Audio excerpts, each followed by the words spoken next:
So what is Aave all about? How was it able to go from 0 to $3 billion in total value locked in less than a year? And what's the use case for the Aave token? You'll find answers to these questions in this video.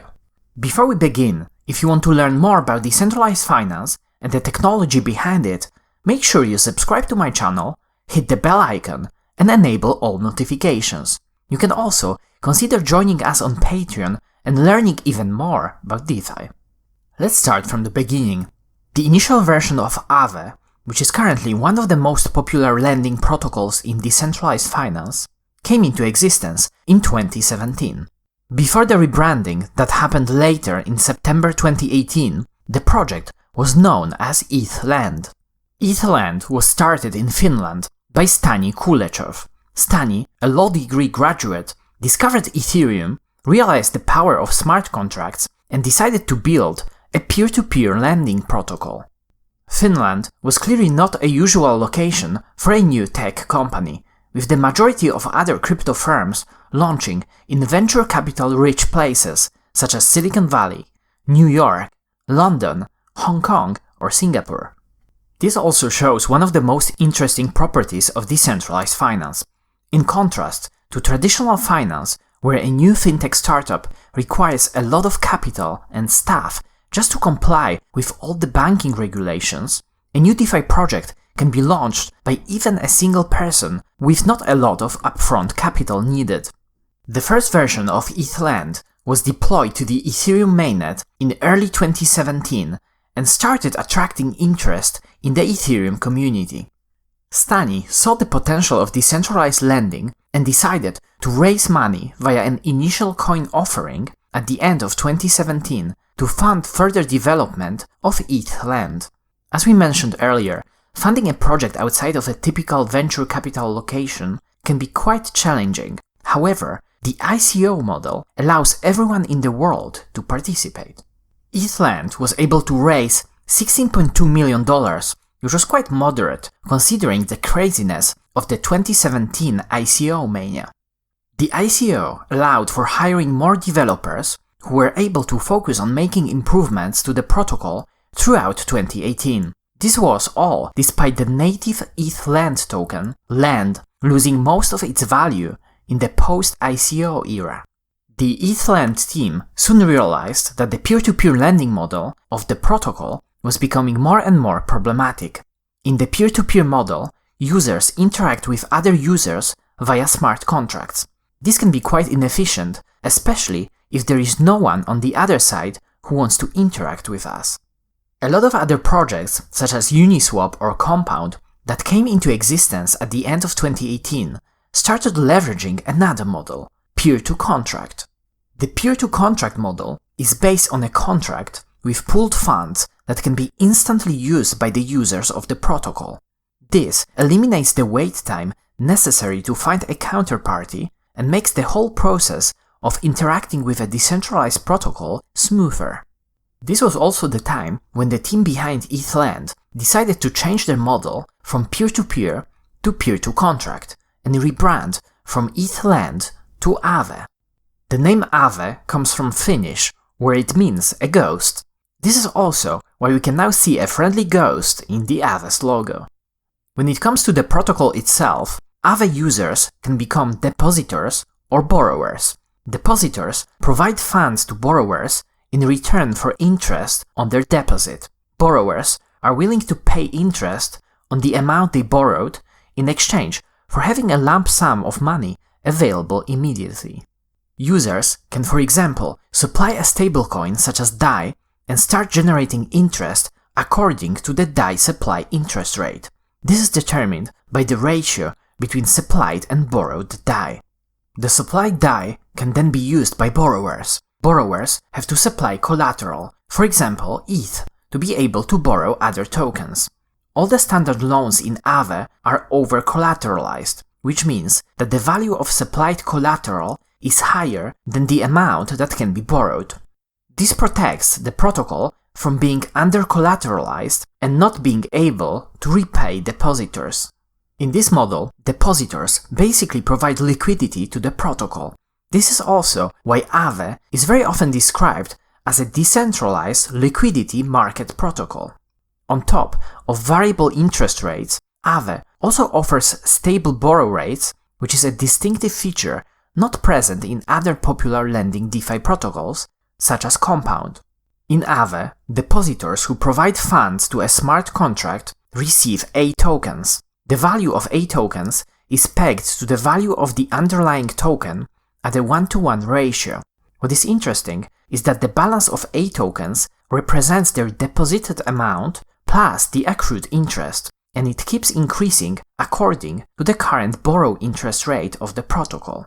Also, A tokens are just ERC20 tokens. This means you can basically send them to someone else, and the balance of their A tokens will keep increasing in their wallet automatically, which is pretty cool. If you want to learn more about how exactly lending works in DeFi and why is it even needed in the first place, check out our other video that covers this topic in depth. Another important concept popularized by Aave is flash loans. A flash loan is a feature that allows you to borrow any available amount of assets from a designated smart contract pool with no upfront collateral needed. The caveat is that a flash loan has to be borrowed and repaid within the same blockchain transaction. These constructs are useful building blocks in DeFi, as they can be used for things like arbitrage, swapping collateral, and self-liquidation. Fortunately enough, we also made a separate video that explains the mechanics of flash loans, and you can check it out here.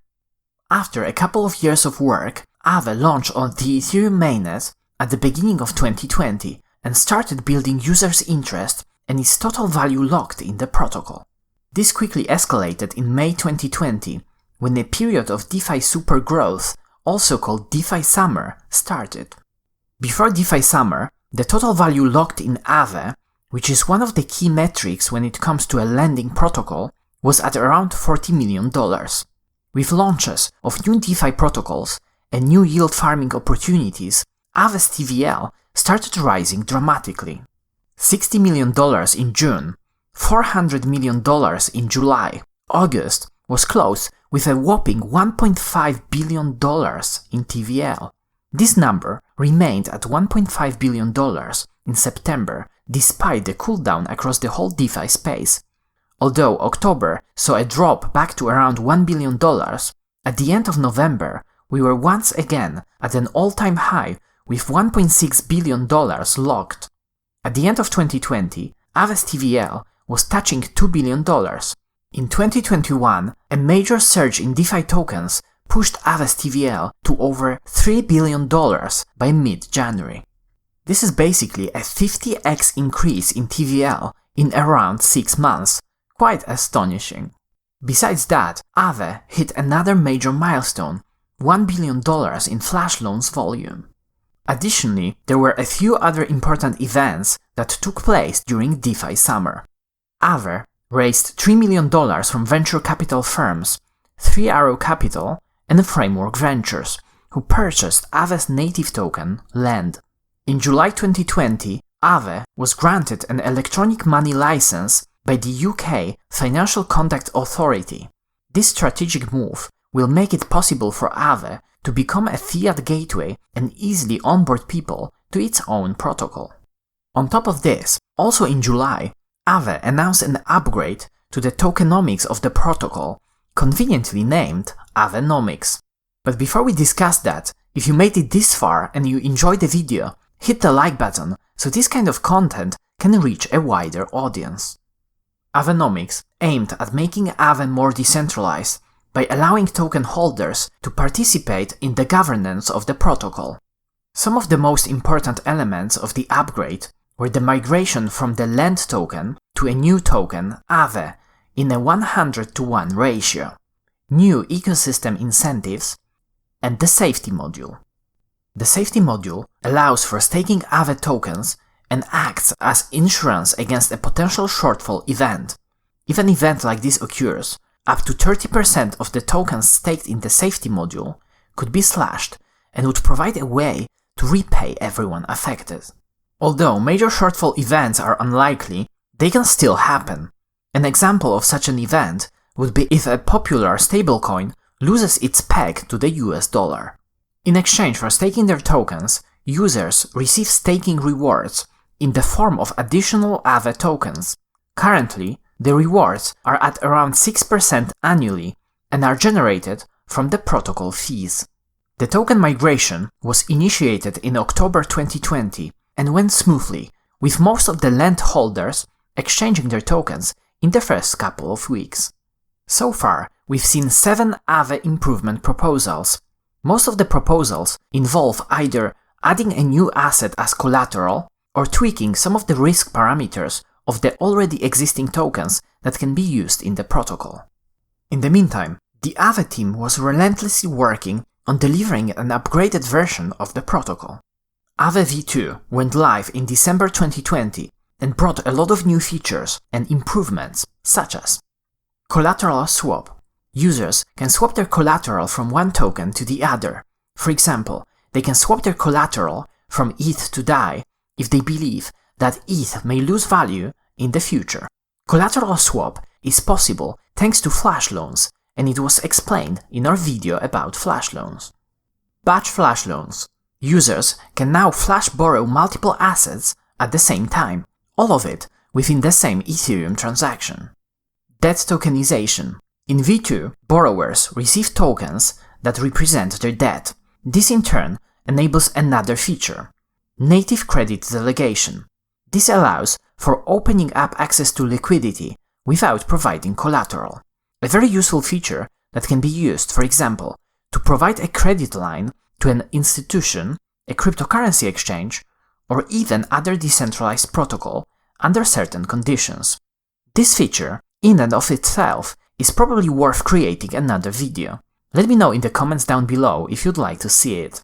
Besides all of that, V2 contracts are highly optimized, which results in lower gas fees. In some cases, a user can save up to 50% of the gas cost when comparing to V1.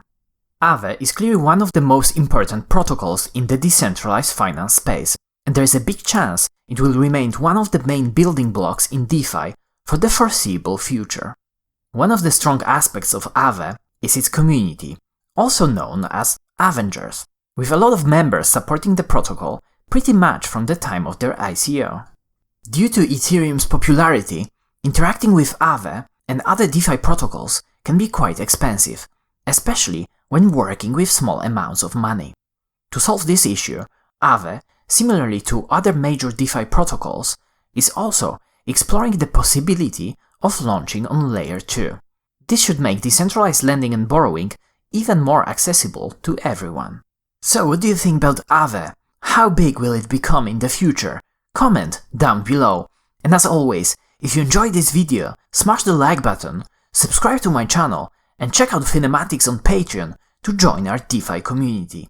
Thanks for watching.